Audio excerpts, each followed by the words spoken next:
హల్లెలూయా. అంశం: నేను మిమ్మల్ని లోకములో నుండి ఏర్పరచుకున్నాను. లోకములో నుండి మనల్ని దేవుడు ప్రత్యేకించాడు, ఏర్పాటు చేసుకున్నాడు. కనుక ఆ దేవుడు ఏర్పాటు చేసుకున్న దాన్ని బట్టి మనం చూసినట్టయితే వివరణ, దేవుడి ఏర్పాటు యొక్క వివరాలు, ప్రయోజనాలు. దేవుడు ఏర్పాటు చేసుకున్న ప్రయోజనాలు 3.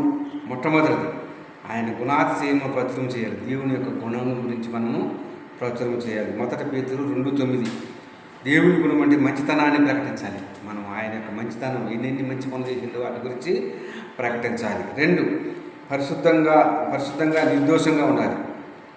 నేను ఏర్పరచుకున్న ఆ దేవాతి దేవుడు మనం ఎలా ఉండాలంటే పరిశుద్ధంగా ఉండాలి, నిర్దోషంగా ఉండాలి. ఎఫెసీ 1:6, పాప విమోచించబడాలి.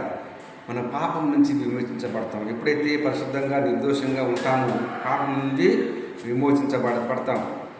3, పరిపూర్ణ ప్రేమ ధరించుకోవాలి. దేవుని యొక్క ప్రేమ పరిపూర్ణంగా ధరించుకోవాలి. కొలస్సీ 3:12-14, అందరితో ఐక్యత కలిగి జీవించాలి. ఒకరితో కాదు, అందరితోటి.